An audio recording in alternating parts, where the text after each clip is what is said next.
In this video, I'm going to take you through the steps of how to stop your dog barking. Dogs bark as a way of communicating with you. We've just got to work out what it is they're trying to say. And you can do that by looking at their body language when they're barking. Hearing the pitch of their bark is really important too, and that information will give you an insight into what they're trying to tell you. Dogs bark in different situations and different scenarios. Firstly, territory barking. So a dog might bark if somebody enters the house or the garden, or somebody just walks past the house or the garden.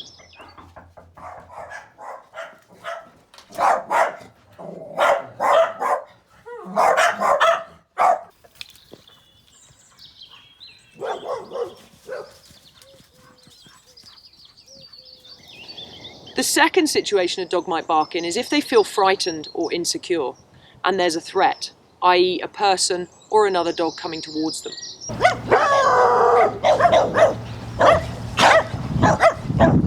The third situation is when a dog's excited. They want to play, they want to run, they want to chase.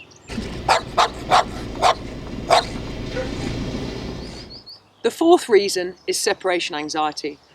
Dogs that can't cope being left on their own because they're very addicted to their owners.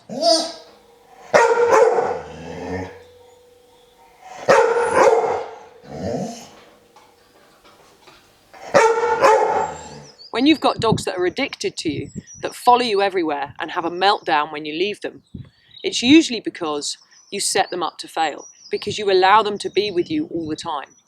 You don't leave them and teach them how to cope on their own in small stages. So the best way of sorting out a dog with separation anxiety is to start to build up their ability to cope on their own.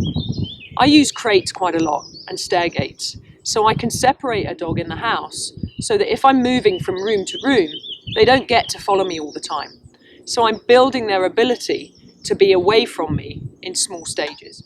If you're the type of owner that constantly talks to your dog, gives your dog affection, then you're building that addiction with them.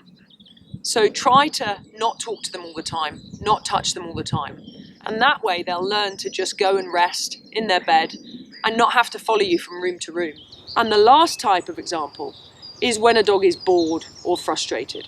And that's usually because they're not getting enough mental or physical stimulation. They're not getting enough exercise and they want to have more.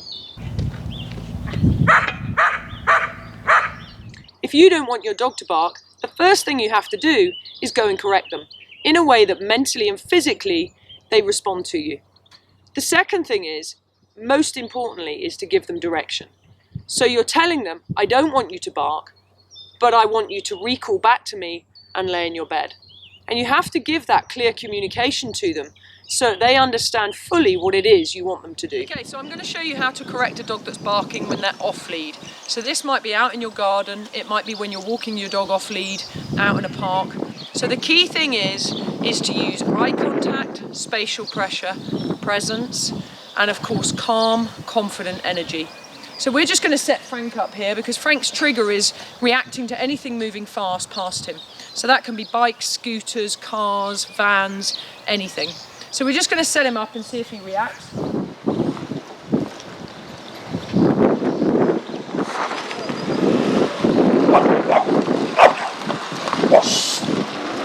Hey. Leave it. Sit. Frank, sit. Leave it.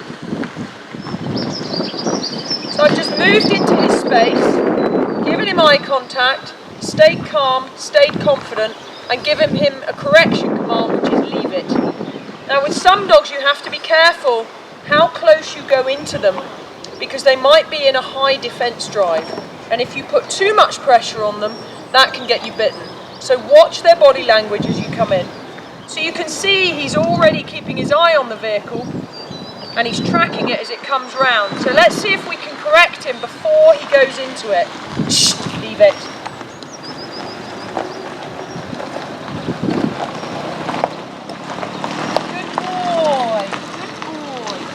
And then I'm going to give him a reward, which is praise, when he doesn't react to the car.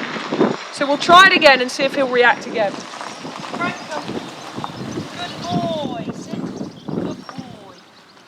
So that time when he looked up at the car, I redirected him to recall to me before he got to the point where he was close that he was going to react. So when you've corrected the bark, it's important that you give the dog direction, what you want them to do. So yes, correct them, eye contact, spatial pressure, presence, calm, confident energy, but then you must give them direction afterwards to teach them what you do want them to do. Frank, leave it. Frank, come. Good boy, sit. Good boy. Good boy. So now we're going to desensitize him to it. Frank, come.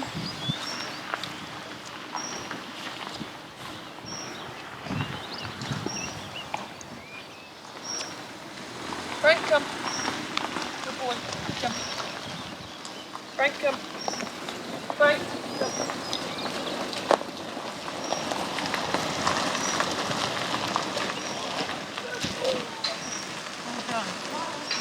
Good job!